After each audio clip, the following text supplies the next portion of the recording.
Вкотре, прийшовши до тями, Сілін виявила, що лежить на холодній металевій підлозі, яка ледь помітно вібрувала. Руки, скуті за спиною, і зв'язані ноги майже не залишали можливості поворухнутися. Зібравшись із силами, вона згрупувалася, кілька разів перекотилася по підлозі і зрештою змогла стати на коліна. «Хоча б так. Добре, що вони не знайшли браслет під рукавом», – подумала вона. Намагаючись вивернути руки так, щоб побачити хоча б край інтерфейсу браслета, Сілін водночас краєм ока оглядала вантажну палубу корабля. Палуба була майже порожньою. У кутку припадав пилом якийсь контейнер, а біля однієї зі стін у фіксаторах висіли два вже знайомі їй десантні костюми. Найманці, очевидно, залишили їх тут. У такій громісткій броні пройти до кабіни пілота було неможливо. Вивернувши руки майже до межі, Сілін нарешті побачила потрібну комірку браслета з мультитулом. Активувавши її, вона витягла інструмент і, намагаючись не здіймати шуму, увімкнула режим плазмового пальника. Наручники піддалися за лічені секунди. Саме вчасно. Із кабіни пілота долинули голоси. «Піду перевірю, як там наша гостя», – промовив один із найманців і гидко засміявся. «Іди, хоча, як на мене, варто було б про всяк випадок занурити її в кріосон», – відповів його напарник. «У мене ще не було аристократки, а заморожене м'ясо мене не цікавить. Хочу, щоб вона чинила опір». «Тільки дивись, не перестарайся». «Та що ця дрібнота мені зробить?» – розреготався найманець. Почувши їхню розмову, Сілін дістала зі сховища браслета свій ніж. Потім знову лягла на підлогу, удаючи, що її руки досі скуті. Із почутого вона зрозуміла, що маг, який позбавив її свідомості, залишився за штурвалом. Отже, до вантажної палуби спускався другий найманець. Чи володів він магією, Сілін не знала. Саме тому діяти потрібно було швидко і безшумно. Іншого шансу вона могла й не отримати. Спустившись сходами, найманець підійшов до неї. Це був досить молодий чоловік міцної статури, голомозий, із татуюваннями, що вкривали руки і частину обличчя. Його примружені очі світилися недоброю насмішкою. «Ну що, крихітко, побавимося?» «Тільки спроби, я тобі кадик вигризу», – зі злістю відповіла Сілін.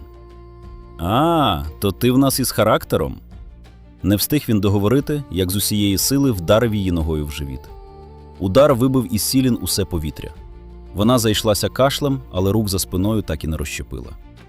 Присівши перед дівчиною, найманець схопив її за комір і ривком поставив на коліна. Сілін чекала саме цього моменту і не збиралася його втрачати.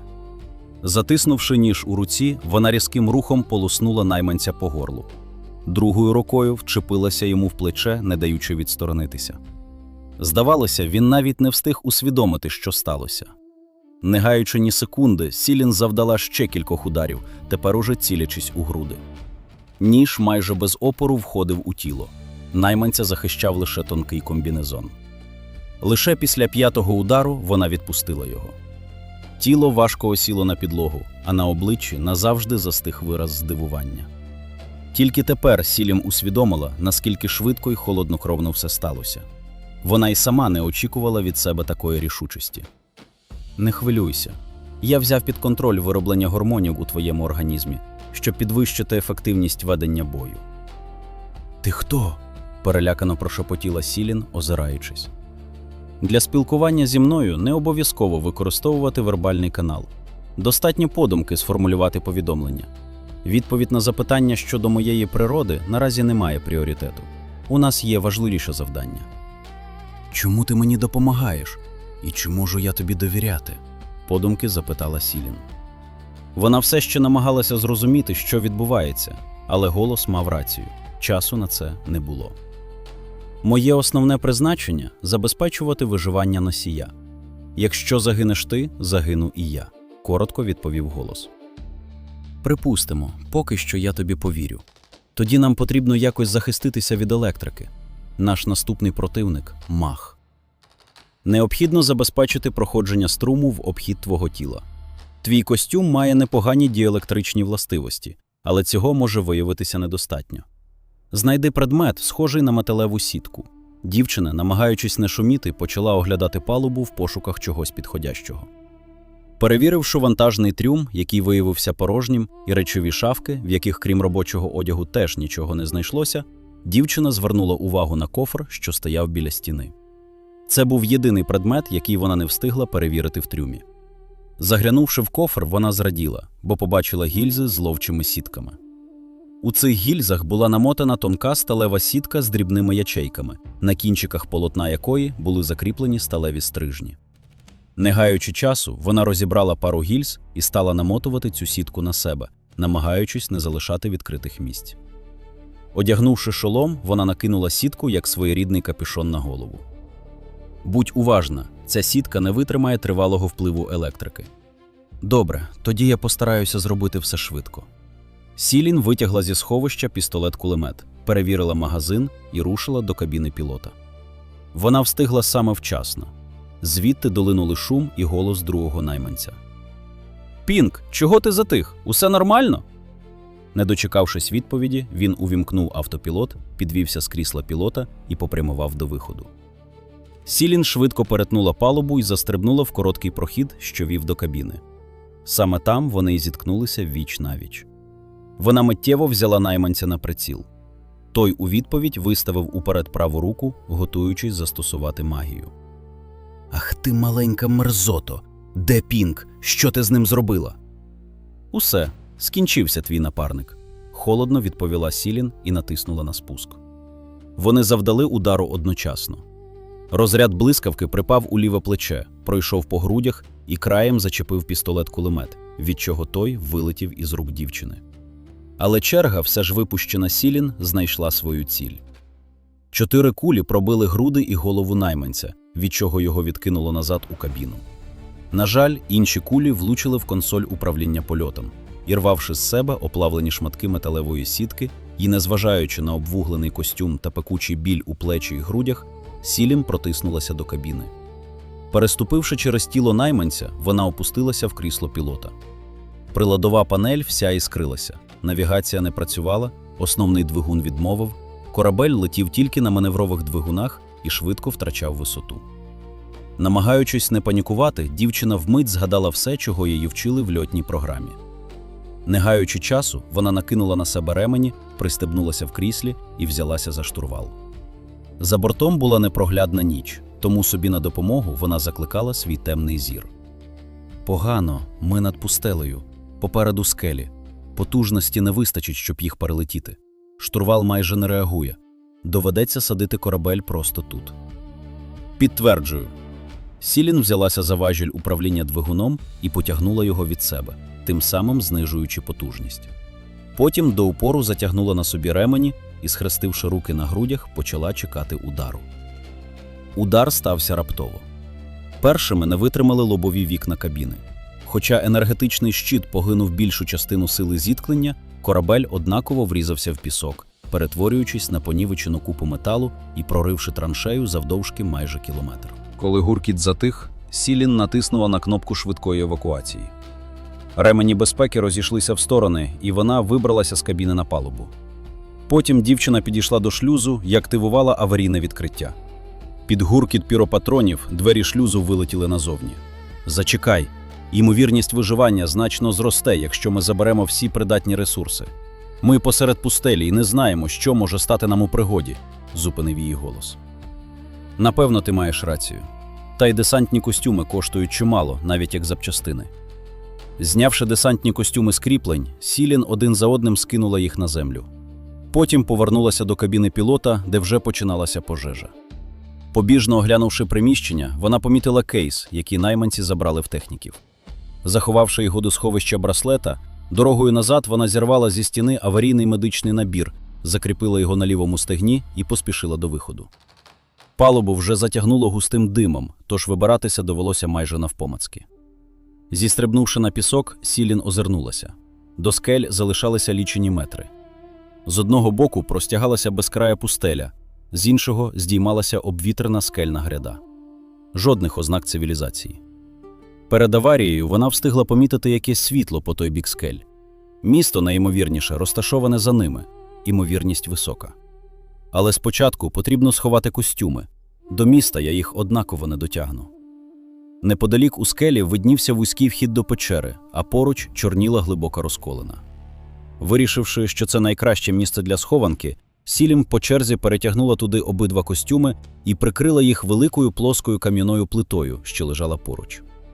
Повернувшись до уламків корабля, щоб перевірити, чи не залишилося там чогось корисного, Сілін раптом почула пронизливий свист. Озирнувшись, вона побачила ракету, що стрімко неслася просто на неї, а позаду – військовий дрон, який щойно її випустив. Ракета врізалася в уламки корабля. Вибухова хвиля відкинула Сілін на кілька десятків метрів. Дзвін у вухах заглушив усі інші звуки. Насилу придушивши біль, що пронизував усе тіло, вона перекотилася по землі і підвелася на ноги. Дрон уже наближався. «Трясця твоїй матері! Це ліквідатор!» Спотикаючись і намагаючись рухатися зигзагами, Сілін кинулася до печери. Дрон відкрив вогонь із плазмової гармати. Розпечені заряди врізалися в землю, здіймаючи хмари піску і розкидаючи на всібіч уламки каміння. Ще трохи, і система наведення пристосується до її рухів, почавши стріляти на випередження. З останніх сил вона буквально влетіла до печери. Тієї ж миті черговий плазмовий заряд промчав повз неї. Ліву руку опалив нестерпний біль, і Сілін пронизливо скрикнула. Яскравий спалах осяяв вхід до печери. Від численних влучань нестійкий кам'яний навіс не витримав і обвалився, заваливши прохід. Непритомне тіло дівчини безвольно прокотилося кам'яною підлогою вглиб печери. Активація глибинних протоколів. Основне завдання – збереження життя носія. Контроль метаболізму – отримано. Контроль нервової системи – отримано. Контроль моторних функцій – отримано. Пріоритет номер 1 – зупинка кровотечі. Пріоритет номер 2 – відновлення свідомості носія. Тіло дівчини здригнулося в конвульсіях. Права рука сама потягнулася до медичного набору на стегні і витягла балончик із кровоспинним гелем. Піднісши його до місця, де ще мить тому була ліва рука, вона розпилила гель на рану. Гель миттєво вкрив пошкоджені тканини. Наніти, що входили до його складу, одразу розпочали герметизацію судин і великих артерій. За кілька секунд кровотеча припинилася, а поверхня гелю затверділа, утворивши міцну захисну кірку. Відкинувши порожній балончик, права рука дістала з медичного набору медпістолет зі стимулятором і зробила 2 уколи в шию. Свідомість повернулася різким ривком. Ліве плече палало нестерпним болем, а перед очима все ще плив густий туман. Постарайся не втрачати свідомість. Тобі ще потрібно ввести знеболювальне. Що зі мною сталося? Де моя рука? Важко вимовляючи слова, запитала Сілін, затуманеним поглядом оглядаючи себе. Найімовірніше, руку відсік уламок. Знеболювальне, наполегливо нагадав голос. Так, зараз. Тремтячими пальцями Сілін перемкнула медпістолет у потрібний режим і зробила кілька ін'єкцій у плече. За кілька секунд біль трохи відступив, а свідомість почала прояснюватися. Хитаючись, вона підвелася на ноги.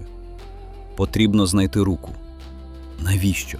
За таких умов ми все одно не зможемо її відновити. Мені просто потрібно її знайти, крізь біль і злість, відповіла вона. Потроху всередині неї почала закипати злість, але Сілін з усиллям волі взяла себе в руки. Завдяки новому зору вона чудово бачила в темряві. Почавши розбирати завал, дівчина помітила слабке мерехтіння. Вона підійшла до одного з валунів, з-під якого пробивалося мерехтіння, і, насилу перевернувши його, побачила свою розчавлену ліву руку. Глибоко вдихнувши, Сілін спочатку зняла з неї браслет і каблучку, а потім ножем вирізала чіп-ідентифікатор.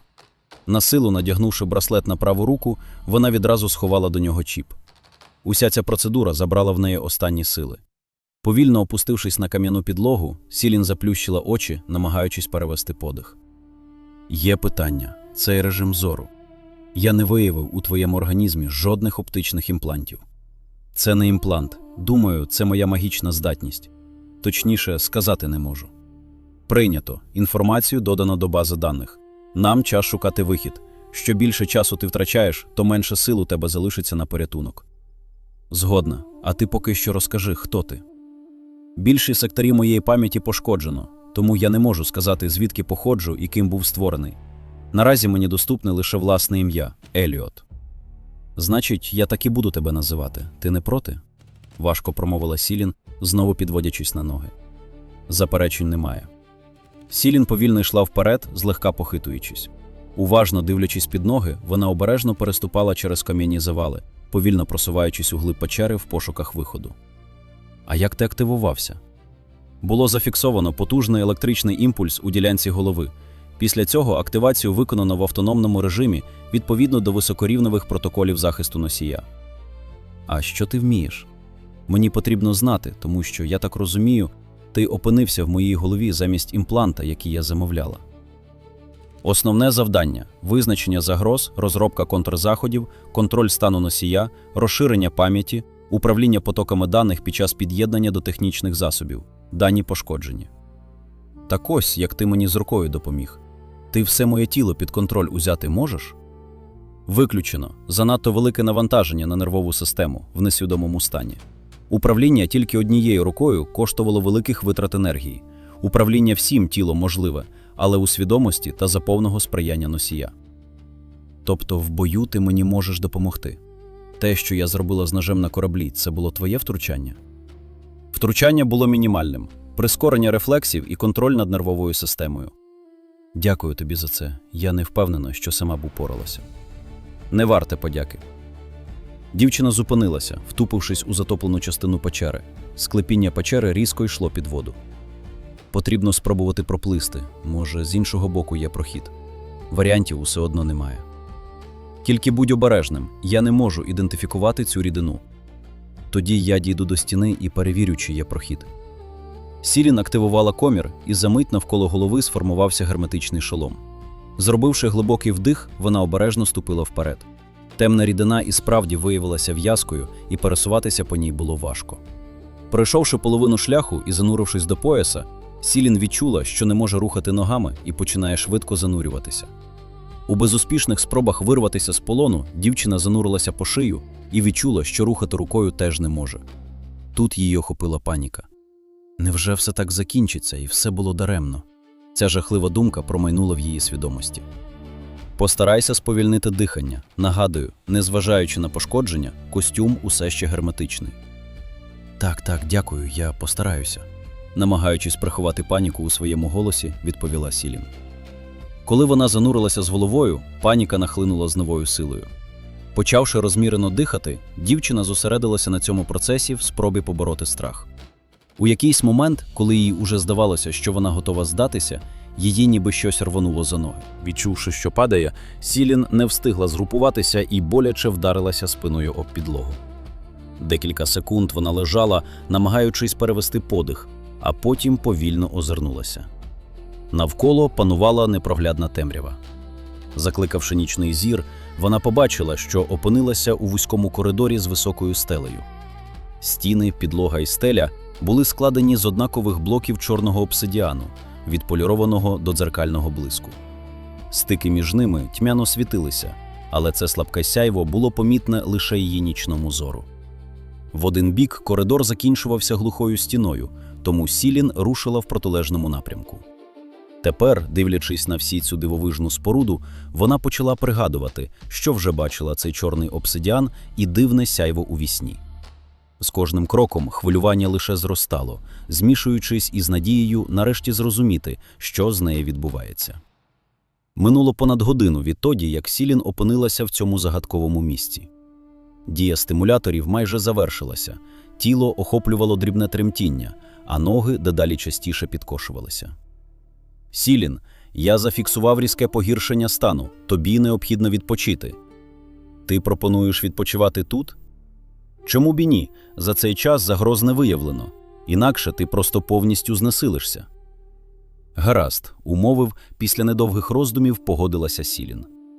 Зупинившись, дівчина просто сіла посеред коридору, упершись спиною в стіну. Перевіривши сховище в браслеті, вона витягнула аварійний набір, який вона тягала з собою ще з часів перших тренувань на базі, і завжди задавалася питанням «навіщо?». «Краще він завжди буде з тобою і не знадобиться, ніж його не буде в потрібний момент», – згадала вона слова наставниці. Відкривши контейнер, Сілін дістала кілька капсул із питною водою. Поклавши одну до рота, вона розкусила оболонку і жадібно проковтнула воду. Потім неспішно пережувала саму оболонку. Вона теж була їстівною і містила комплекс вітамінів. Повторивши це ще кілька разів, Сілін трохи втамувала спрагу і узялася за протеїновий брикет. Розгризти його було непросто, тому доводилося запивати водою. Коли капсул залишилося лише 6, вона вирішила приберегти їх на потім і доїла брикет уже в сухом'ятку. Виснажена морально і фізично, Сілін майже одразу провалилася в сон. Прокидатися було важко. Біль у плечі повернувся, втома трохи відступила, але в голові гуло, а перед очима все ще пливло. Знову, зробивши собі ін'єкцію знеболювального, вона ненадовго замислилася, чи варто використовувати останній стимулятор. Зрештою вирішила, що чим швидше знайде вихід із цього місця, тим більше шансів вижити, і все ж зробила останню ін'єкцію. Після цього Сілін швидко перевірила вміст свого сховища, вирішила підкріпитися перед дорогою і водночас оглянути загадковий кейс, який найманці забрали в кібертехніків. Відкривши його, вона побачила дивної форми кіберімплант, дбайливо вкладений у захисне пакування. Поруч, в окремій комірці, лежав чип із документацією. «Якщо хочеш, можеш вставити чип у роз'єм на потилиці, і я вивчу дані». «Давай спробуємо, мені самі цікаво, що там», – з ентузіазмом у голосі погодилася Сілін. Діставши чип із кейса, Сілін із легким хвилюванням вставила його в роз'єм на потилиці до характерного клацання. Перед очима одразу з'явився інтерфейс із кресленнями та технічною документацією. Потік інформації був настільки стрімким, що вона не встигала стежити за сторінками, які змінювали одна одну. Еліот передавав дані безпосередньо в мозок, минаючи зоровий нерв, тому Сілін здавалося, ніби документи миготять просто перед її очима. Що це було? І чому так швидко? Я аналізував дані зі своєю швидкістю. Більшість інформації – технічні подробиці, які наразі не мають для тебе практичної цінності. Зараз покажу лише найважливіше. Перед Сілін з'явилася схема аугментації правої та лівої руки. У ділянці зап'ястя на кожній із них був установлений цей кіберімплант. Мономолекулярна струна, робоча довжина 4 метри. Різальний елемент – графенова нитка, стабілізована полем мани. Вбудований концентратор мани пропускає через неї енергію, запобігаючи розриву. Згідно з технічною документацією, струна здатна розрізати матеріали аж до супродермальної підшкірної броні. Енергощити та броня першого класу захисту і вище є ефективною перешкодою. Недолік – мала тривалість роботи через обмежений запас мани в концентраторі. Я правильно зрозуміла? По-перше, щоб користуватися нею, потрібно бути магом, а по-друге, довго цією штукою не помахаєш. І як її взагалі тримати в руках? Захист долонь входить до комплекту. На поверхні рукавичок проєктується енергетичне поле завтовшки 1 мікрон. Воно ізолює руки від ріжучої струни і живиться від основної аугментації носія. Загалом користуватися цією штукою можна буде, якщо я встановлю собі аугментацію руки.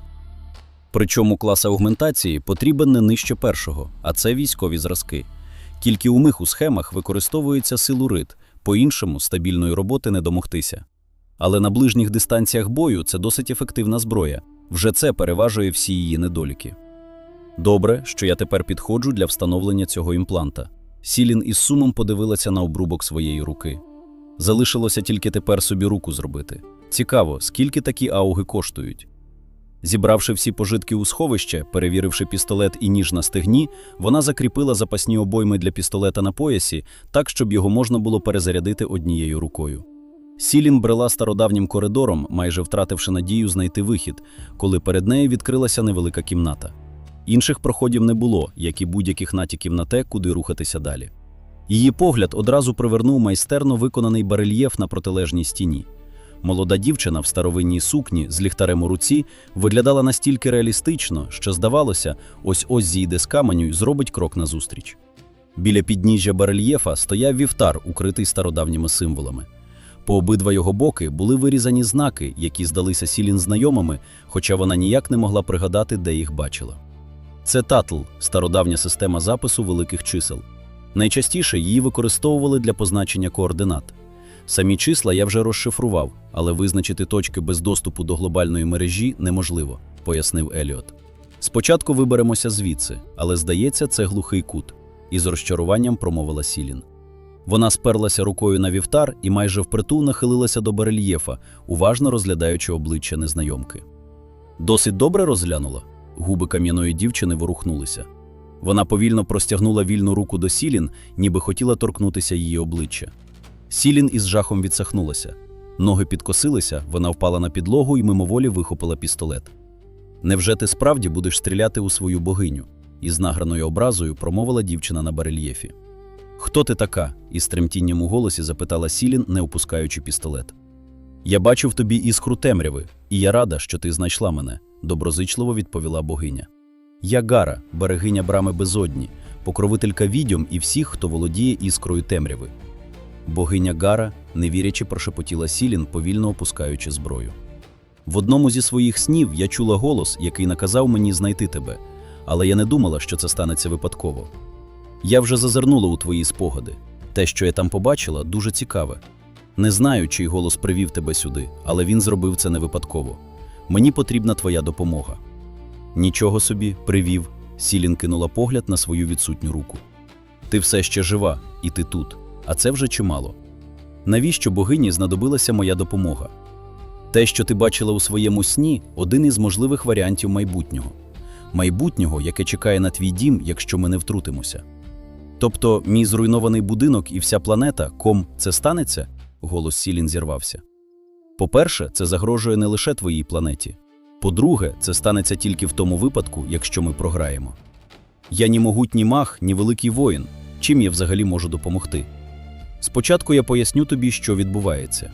На іншому кінці Всесвіту існує імперія хаосу, що прибула з іншого виміру. Нею керує могутній демон Дар Шангул. Він поневолює одну галактику за іншою. Бажаючи стати богом, він заволодів стародавнім артефактом – в'язницею душ. У ньому він збирає душі всіх, хто став йому на заваді, і використовує їхню силу, щоб відкрити прохід до безодні, де отримає силу, рівної якій не буде. Чому боги не зупинять його? Нам заборонено безпосередньо втручатися у справи смертних. 300 років тому, коли він знайшов шлях до вашої частини Всесвіту, я спробувала його зупинити. За це я заплатила своєю свободою. Коли більша частина моїх сил була втрачена, він замкнув мене в іншому артефакті божественного рівня. Відтоді я можу лише спостерігати. Тобто ти хочеш сказати, що більше ніхто не може його зупинити, крім мене? Так, усюди, куди дотягнулися його руки, усіх носіїв мітки безодні, такої, як у тебе, було знищено або замкнено у в'язниці душ. І що мені потрібно буде зробити, якщо я погоджуся? У твоїй галактиці ще в давні часи я створила 3 вівтарі, такі самі, як той, що стоїть перед тобою. У кожному з них була запечатана частина сили, яка допоможе тобі стати сильнішою. Подібні вівтарі існують по всьому Всесвіту, але ці 3 ти можеш знайти вже зараз. Після слів про силу очі Сілін загорілися. Цього не пропустила Гара. На її обличчі на мить з'явилася ледь помітна посмішка. Наступним кроком тобі буде потрібно знайти той медальйон, який ти бачила у своєму сні. Він є ключем до порталу, який тебе перенесе в імперію хаосу, де розташована моя в'язниця. Звучить як не слабка така пригода. Я не впевнена, що впораюся. У тебе немає іншого вибору, інакше всі, хто тобі дорогі, загинуть. Тебе не просто так вибрали. Незважаючи на твій юний вік, я бачу в тобі величезний потенціал. Ти гідна стати моїм емісаром. І часу в нас залишилося не так вже й багато. У мене питання: якщо демони хочуть захопити наші світи, чому вони не зробили цього за всі століття з часів війни? Тому що фазову браму побудувати не так уже й легко, і на це йде багато часу. І я боюся, що будівництво з вашого боку вже ведеться. А ось вільно через Всесвіт можуть подорожувати лише прокляті предмети. Сілін міцно задумалася над словами богині, у ній боролися страх і жага отримати силу.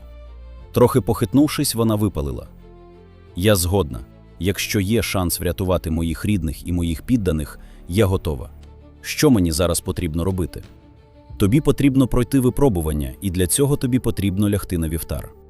Цей вівтар є дверима в простір, створений самою безоднею. Там вона зможе поглянути на тебе і вибрати, яким даром тебе наділити». «Чому ти вирішила, що вона захоче щось робити?» – запитала Сілін. «Ти вже несеш на собі її мітку, темний зір, яким ти користуєшся. Ним наділити тебе могла лише безодня. Що за випробування мені потрібно пройти? Цього ніхто не знає, навіть я.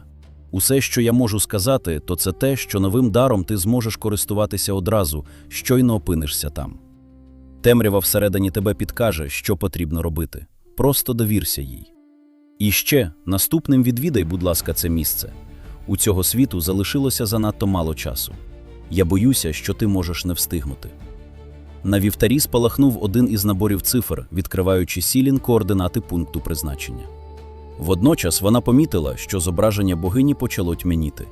Блиск каменю поступово згасав, а сам барельєф почав руйнуватися. «Швидко, на вівтар!» – поквапила її Гара. «Пам'ятай, у вашій імперії є ті, хто співпрацює з демонами. Без їхньої допомоги хаосити не зможуть побудувати фазову браму. Тому будь обережна. Я в тебе вірю. Ти впораєшся». Сілін різко підвелася і кинулася до вівтаря. Підстрибнувши, вона на силу забралася на кам'яну плиту і лягла поверх неї. Зображення богині остаточно згасло. Із поверхні вівтаря повільно почала просочуватися чорна рідина. Вона стікала по каменю, а потім, всупереч законам фізики, почала підніматися вгору, огортаючи тіло Сілін. Дівчина лише міцніше стиснула зуби, змушуючи себе не рухатися. Заплющивши очі, вона приготувалася зустріти те, що чекало на неї далі. Друзі, дякую, що занурюєтеся в цю історію разом зі мною. Якщо вам сподобався цей розділ, підтримайте канал лайком та підпискою. Це дуже допомагає розвивати проєкт. Напишіть у коментарях, що ви думаєте про вчинки головного героя. Мені цікаво дізнатися вашу думку.